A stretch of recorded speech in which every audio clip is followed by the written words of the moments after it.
Right now, let's talk about the weather. 12:01. The cold is still out there. There's the temperature, and then there's the feels like temperature. The feels like temperature is really what matters right now. 17 degrees. You can see in the heart of Indianapolis, officially 20 degrees. A little relief is headed this way, but don't get excited too soon because although we have 50s in the forecast, we've got a little bit of activity, of rain that's on the way, kind of a little roller coaster to get there. Yeah, we've got a pretty active weather pattern about to embark on us. Now, we were showing you those wind chills, but if you think back when we were near zero, below zero, that may mean it feels almost 20 to 25 degrees warmer. Yes, yes. I'm trying to put a positive spin on this bad boy. I always appreciate that you try to do that, but sometimes, you know, a spade is just a spade. There you go. Call it like you see it there, Anne Marie. Hey, let's show you. So here's the vantage point from downtown. Here's I-65. We were on the cutoff yesterday with that snowfall. Now this is up in Frankfort where you can see, and they were within that snow band. Roads now just wet there for the most part. And boy, look at this winter wonderland that we have in Carmel. Beautiful. Also within that snow zone that we talked about. And you can see what's left of it.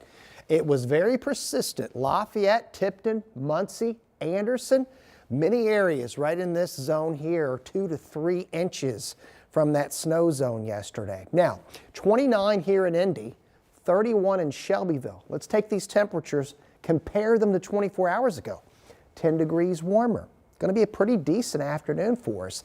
But we've got 2 rain systems ahead and a jab of cold, all coming up in that active 7-day forecast.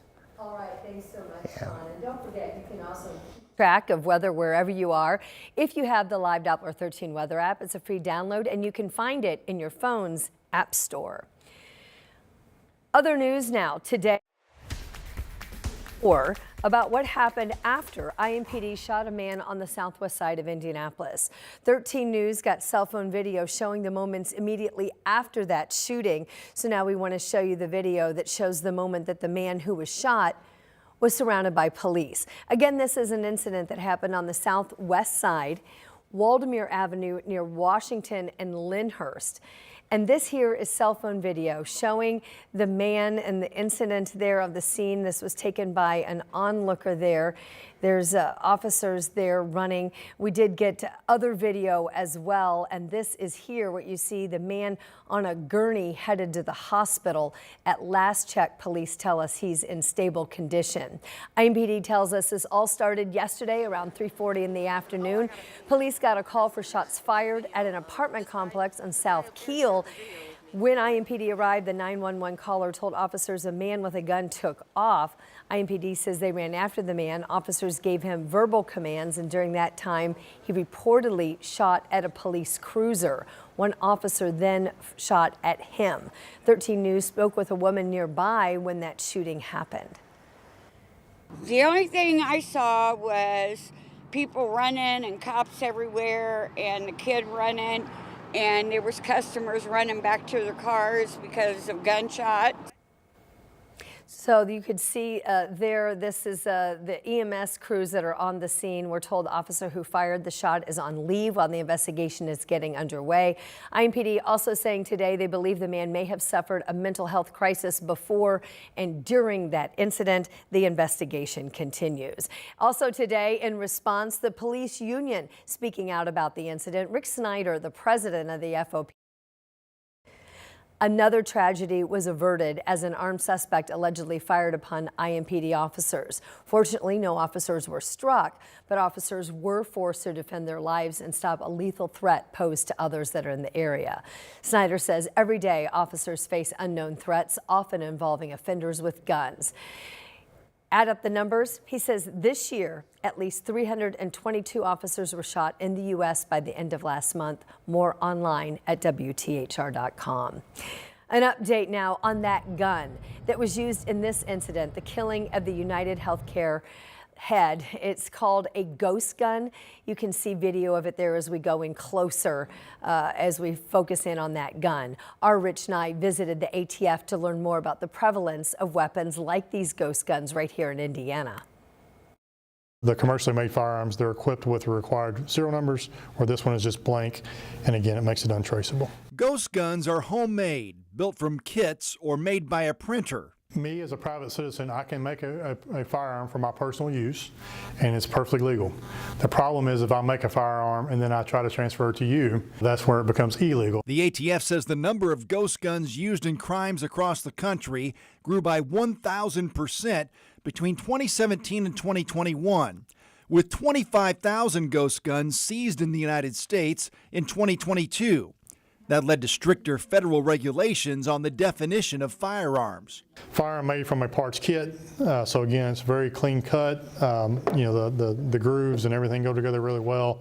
This is one that's been manufactured on a printer, and you can see it's more rough cut. The ATF says about 250 ghost guns have been seized in crimes this year in Indiana, compared to the thousands of guns used in crimes overall. But Indiana is a source state for people making and selling ghost guns.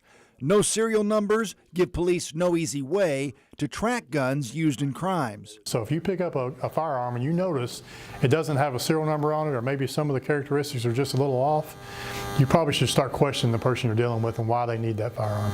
A big problem on the streets of Indianapolis are these so-called Glock switches, machine gun conversion devices, and many of them are being made cheaply and easily with 3D printers. That takes about $1 a filament and 20 minutes to make that, and then it's being sold on the streets for, you know, upwards of $100. Machine gun conversion devices are illegal under state and federal law. In Indianapolis, Rich Nye, 13 News. Legalities of ghost guns now being considered by the U.S. Supreme Court. A decision from that panel is expected sometime next year. Also, right now at noon, a federal court filing says that a former IU athletics doctor refused to answer questions in a recent deposition. Dr. Brad Bomba Sr. is accused of sexual abuse. 3 former IU basketball players have come forward. They're now suing the IU Board of Trustees based on their claims of alleged abuse. Bomba Sr. was deposed earlier this month. A federal court filing says that the doctor exercised his Fifth Amendment in that deposition 45 times. The fifth protects against self-incrimination. A recent filing now is asking the court to compel Dr. Bomba Sr. to answer those questions. Meantime, the Indiana Supreme Court has denied a stay of execution for Joseph Corcoran. He was convicted back in '97 of murdering 4 people. That included his brother, his sister's fiance, and 2 of their friends. He's now scheduled to be put to death before sunrise next week, December 18th. If it goes through, this will be the first execution in the state of Indiana in the last 15 years. And as you can imagine, there are some people that are opposed to it. The Indiana Abolition Coalition delivered a letter to the governor at the State House. In that letter, they ask him to stop the execution. It's signed by 70 faith leaders, asked the governor to commute the sentence. The letter calls for the state to, quote, honor the sacred dignity of all people, including both victims and those who have caused immeasurable harm. We say no because, as Indiana Supreme Court Justice Christopher Goff wrote earlier this week, executing Mr. Corcoran at this time violates the dignity of both the defendant and the judicial process. Right now, there are 8 men on Indiana's death row in Michigan City. Also, right now, there are 3 pending death penalty cases. They all originate here in central Indiana. And looking ahead, next month, a Marion County judge will sentence an Indianapolis man convicted of killing a 19-year-old outside a convenience store on the west side. This week, a jury found the man, 22-year-old Julius Beverly, guilty of 2 counts of murder, 1 count of robbery, resulting in serious bodily injury.